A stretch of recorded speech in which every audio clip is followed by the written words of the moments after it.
visionary, Ebony Nicole Smith. I am honored to be here this evening to welcome you all and to let you know a little bit about A Praying Wife in Waiting, the anthology. Originally, it was supposed to be a 90-day devotional written solely by me. I wanted to share with women the process that I had gone through within my desire to become a wife. See, I always thought if I prayed for a husband, then God would just make me ready and poof, here's my husband. But I didn't realize the work that had to go into it. And that work started with me. There was a lot of internal damage that I failed to address. And God made me look it dead in the eye. I was David.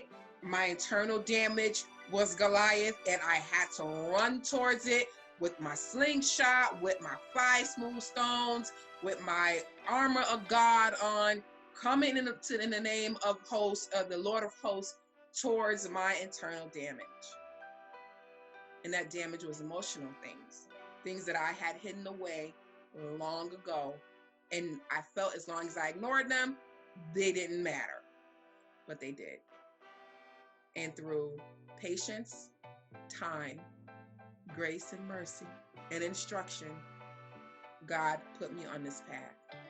And so I wanted to share it in a 90-day devotional. The things that I had to do, the lessons I learned, the scriptures I read, and the words that God had given me, and the pouring into me that other women of God had done as well. During that process, God had other plans. He changed a 90-day devotional into an 18-chapter anthology. And this is where we get A Praying Wife in Waiting anthology. Ladies and gentlemen, the women that have opened up old wounds to pour out their secrets, their hidden troubles, their hidden struggles, their things that they thought that they would take to their grave, have been shared with you all. I don't take it for granted, and I hope you do not either. These women are truly, simply amazing to share the things that they had. I hope as you read their stories, you take your time. You read each one with compassion and understanding, and the mindset to get some help for yourself. Our goal with this book is not to tell you how to get a husband, but to simply prepare you for one. Not, get your hair done, slim down, or get your credit together and all these things. Yes, you have to, if that's what you so choose. But there are matters of your heart, your soul, things you need to deal with now before you say I do. I am visionary Ebony Nicole Smith. Welcome to A Praying Wife in Waiting book launch. Enjoy.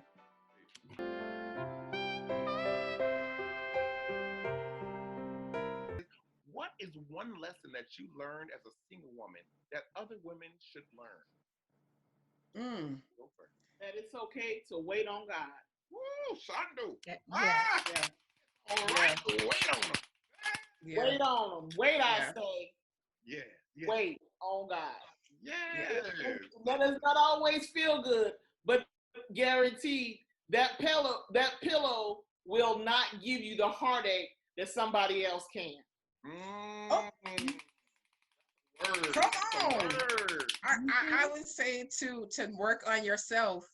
I had to learn to sit with my emotions and to understand where they're coming from, and to just be able to express myself in a healthy manner and think healthy thoughts of myself. I learned that that's what I'm learning in my single season. Yes. And also to enjoy it. Enjoy your single state. Yep. Because there's nothing like peace in your single state. And there's nothing like being able to serve the Lord in your single state. Yes. Once you get married or come into that partnership, then your world is turned around and you're focused now on the world versus the Lord. So enjoy it.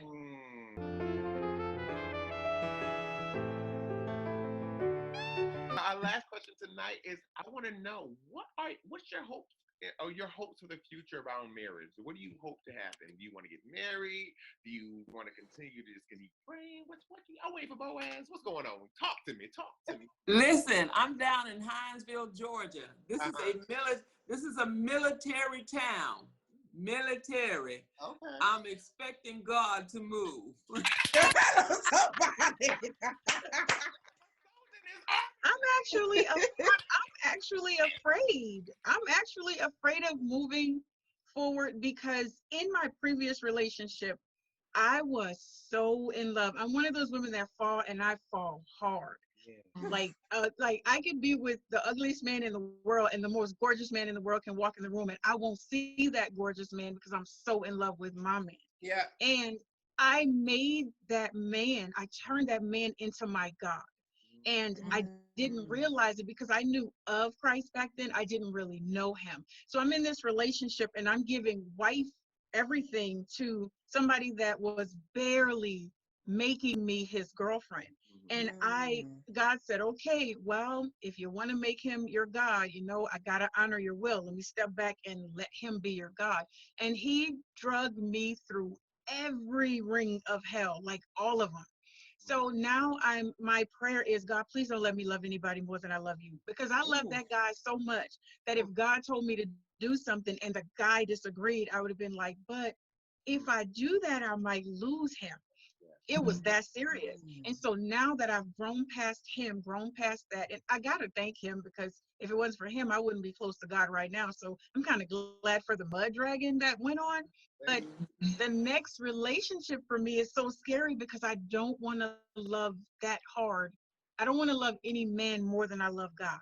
That's what has me afraid. I need to keep God first and understand that while that guy was dragging me through the mud, God was just putting little cotton in the mud so that I wouldn't tear my skin up and bruise myself and be all beat up. So my fear is I want to be married, but if I got to focus on him more than I focus on God, God, you can keep him. I need somebody who's going to focus on God with me. Amen.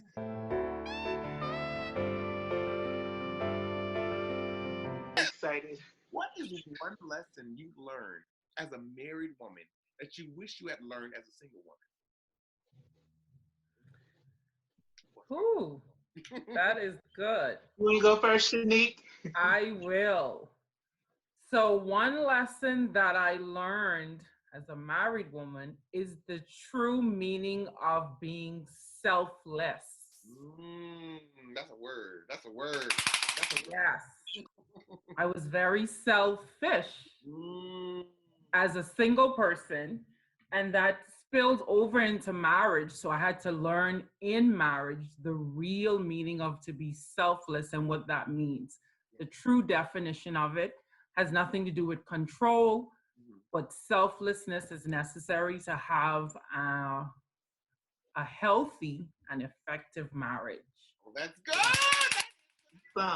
Somebody out there, that's good. Okay, how about you, though?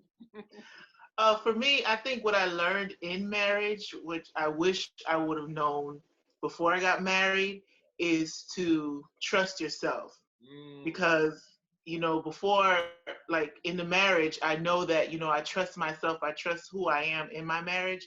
But before I got married, it wasn't something that I allowed myself to do. So it allowed a lot of heartache, a lot of disappointment. So that's one thing I definitely wish I learned before I got married.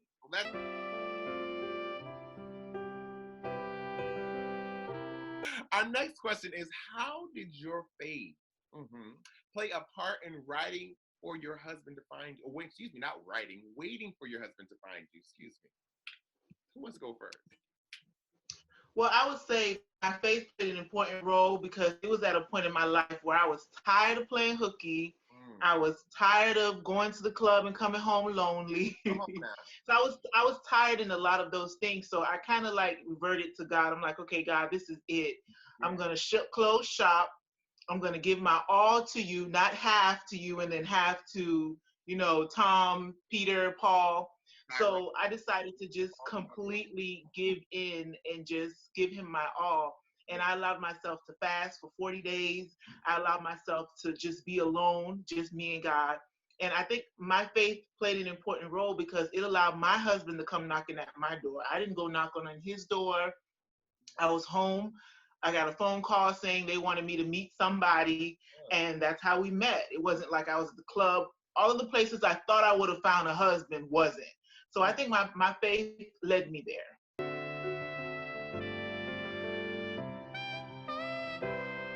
Now, I know that right now you ladies are already married. You have secured your Boaz. How has hearing your story, moving forward, how has it impacted your marriage to make your marriage more healthy moving forward? How has sharing your story did that for you? You want to go first, Shanique? Yeah, I could.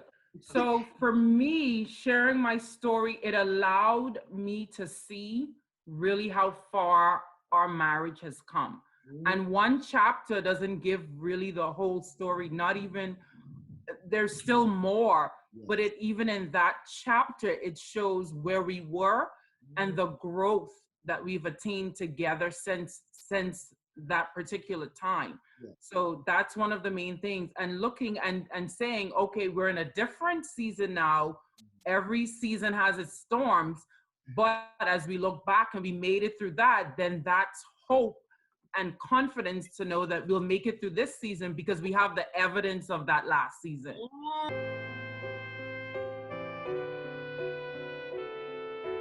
Vanessa, what is one lesson you've learned since you've been married, honey, since you secured that ring, honey? What is something you learned before you got that ring? What I have learned, Dante, is that perspective is everything, and you can only see from where you sit. Everybody doesn't have the same perspective and the same experiences. And I've learned, especially from my husband, because I'm city, I'm from New York and he's from Florida, and he has a different perspective on the way that he sees things. And it doesn't make it wrong. Neither one of us is wrong. It's just perspective. And we have to learn to respect other people's view of, you know, certain things, certain challenges. And you're not always right. Sometimes you need to just yield to a compromise. Find a middle line and rest on that. And that's what I've learned, you know, since I've been married.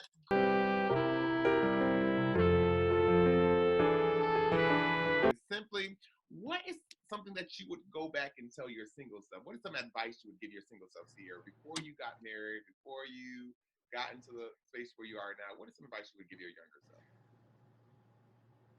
Ooh, that's a good one.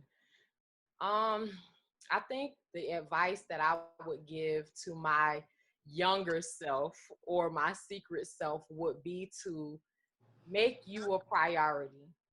Like, learn how to take care of yourself mentally, emotionally, physically, and even financially. So when you get into a relationship, that person adds value to your life and you're not seeking them for fulfillment or for something to fill a void or a space that ultimately only God can fill. So if I had to say anything to my younger self or to my secret self, it would be whole within you.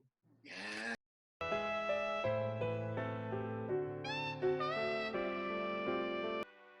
See, what I'm understanding in my journey as a single woman is that there is wise counsel available to us all. We just have to be mindful as we seek it. One of the things I did was pray and ask the Lord for women to be placed in my life that is where I'm going and where I want to be. I have a wise counsel of women. One of them, V, is on my wise counsel. She pours into me. I'm able to pour into her, thank God. And she has been one of the monumental persons in my life to help this single woman in her healing. She's one of my wise counsel women. She is where I want to be. She is where I'm going. So I encourage you to seek out wise women, women who are healthy in their own marriages, who have healthy outlook on marriage and can advise you honestly, wholeheartedly, let you know the truth. She will not just try to, sugarcoat things, not to hurt your feelings. No, you have to understand that a wise woman is going to give you her wisdom in its raw truth. You just have to be wiser, not wiser than her, but a wise woman yourself to accept it. I am honored for my wise counsel.